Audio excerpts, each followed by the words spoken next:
This may be an unpopular opinion, but this run that Naomi is on is not only saving the Who Attacked Jade Cargill storyline, but it's the most compelling story within WWE right now. And I know what you're going to say. I know. What about John Cena and his heel turn? It's great. It's great. However, I'm focused on Naomi. I'm so sorry. The last two promos or vignettes that we've seen from Naomi have been absolutely masterful.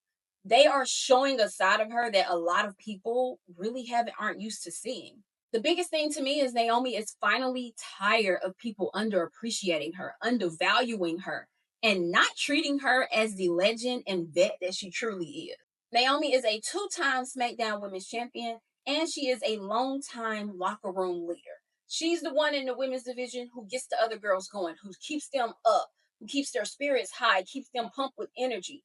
We see her over the years, we've seen her featured in flicks from everyone from Michin to Bianca to Nikki Bella. Naomi has been that girl and has been in everyone's corner, and she's tired of having no one in hers. I think we've seen me say a few times that I was slightly over the Who Attacked Jade Cargill story. I felt like it was being drawn out. If I could go back in time now, I would tell myself to be quiet because the way Jade Cargill came back and showed us who attacked her was a work of beauty. I did not expect her to turn towards Naomi. Literally, there's a video of me on TikTok screaming my ass off because, oh my God, what do you mean? Like, absolutely dragged my girl, dog walked her for filth, and then walked out like it was nothing. But it was that following week on SmackDown that really brought everything to a head, where Naomi explains to Bianca Belair that she did it for Bianca because all Jade was doing was riding her coattails, that she felt as if Bianca had replaced her with Jade Cargill. If you think I'm gonna say Naomi's wrong, you're crazy. Okay, I don't know what y'all see in this heel turn, but like I see a justified heel to me because the more we hear from Naomi, the more you can almost understand. It's giving it's giving more hurt friend than anything else. For Naomi, Jade was simply in her way and she was sick of it. For those who don't remember, the big three, Jade Cargill, Bianca Belair, and Naomi, came together while Bianca and Naomi were being attacked by Damage Control. Jade Cargill would debut on SmackDown, helping them out and then cementing themselves as the big three. Now, this whole moment was such a special thing for me. It was such an amazing moment for me because for so long we'd heard people talking about Bianca versus Jade, how these two weren't going to get along, how these two needed to fight. And they went the complete opposite direction by not only putting those two together, but by putting them with someone like Naomi, who was a vet, who's been in the game, who's been doing this. And it was a thing of beauty for me. Honestly, I really wish I could have gotten more of the big three together, but I understand why we couldn't based on the storyline that we're having now. Naomi couldn't be featured with them more, otherwise, she would have no reason to hate Jade so much and be so upset at Bianca. As much as I would like to just say that this storyline is featuring only Naomi and Jade, Bianca has to be included because even if she didn't help Naomi and she had nothing to do with Jade's attack, she's still the reason behind it. Naomi has said multiple times that originally it was supposed to be Bianca and Naomi as women's tag team champions, and that Jade took her spot. So for Naomi, she feels betrayed. She feels let down that Bianca would simply allow this newcomer, this stranger, this person that they didn't know, but they would later become very close to not only come in, but to take her spot. I can't tell y'all how much I've watched that last promo from Naomi where she's explaining to Bianca how she feels left behind. And this is why I have to include Bianca in this story because Naomi is more upset with Bianca than she ever could be at Jade. Jade is simply a roadblock.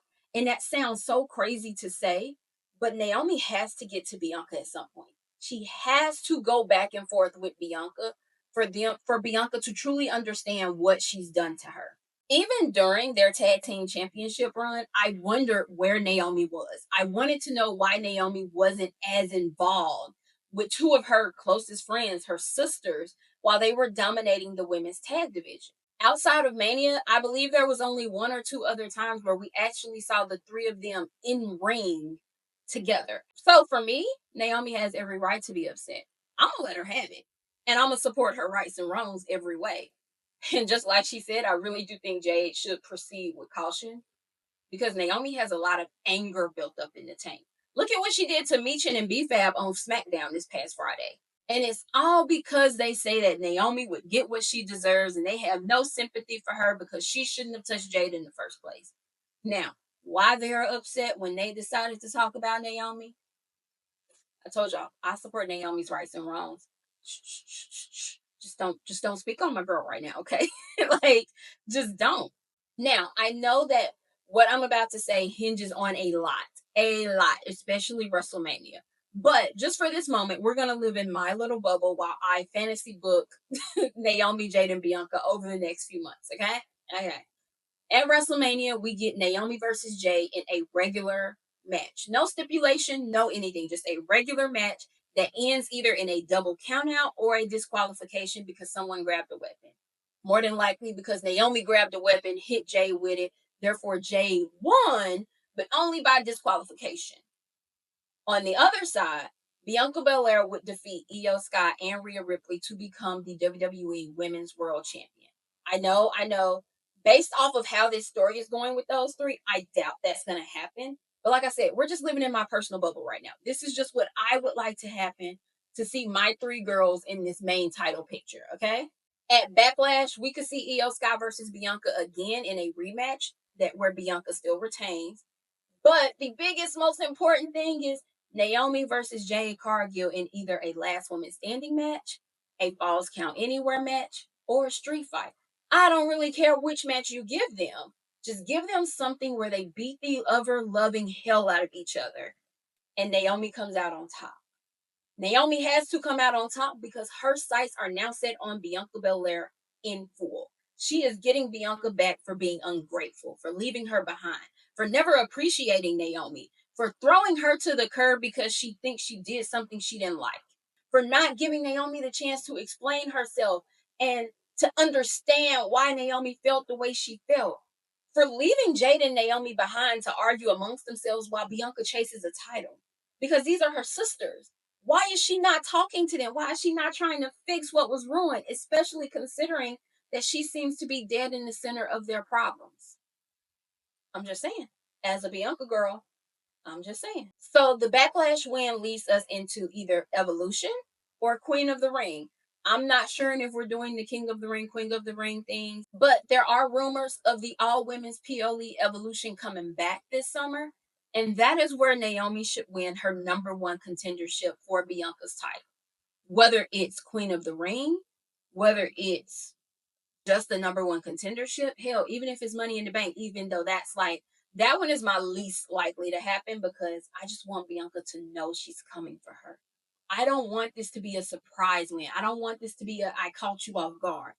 I want to see Naomi prove all of the naysayers wrong. I want to see her go up against someone that most people can consider one of the greatest women on the roster and pin her 1, 2, 3. I just think Naomi deserves that after all of the things she's dealt with over the last few years. But just like the Jade and Naomi feud, I need this feud to be full of mystery. I need Naomi to be catching Bianca off guard, to be terrorizing this woman for months before she finally takes what Bianca left them behind for, which was the women's world title.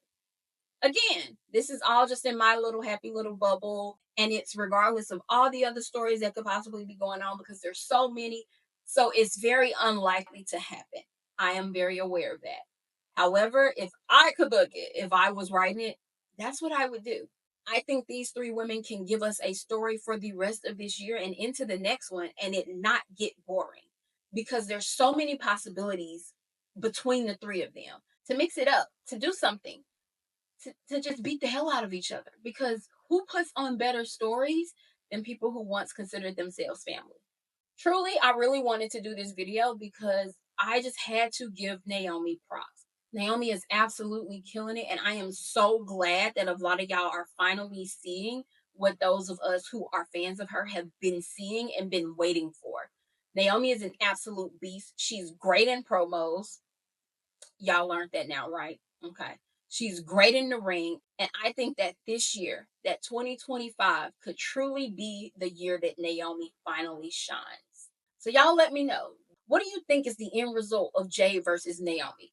Do you think Naomi is coming after Bianca next? And would you like to see Naomi carrying a title this year? Thank y'all so much for watching. If you enjoyed this video, make sure you like it, leave me a comment, subscribe, and turn on post notifications so you're notified every time I post. Until next time, bye guys.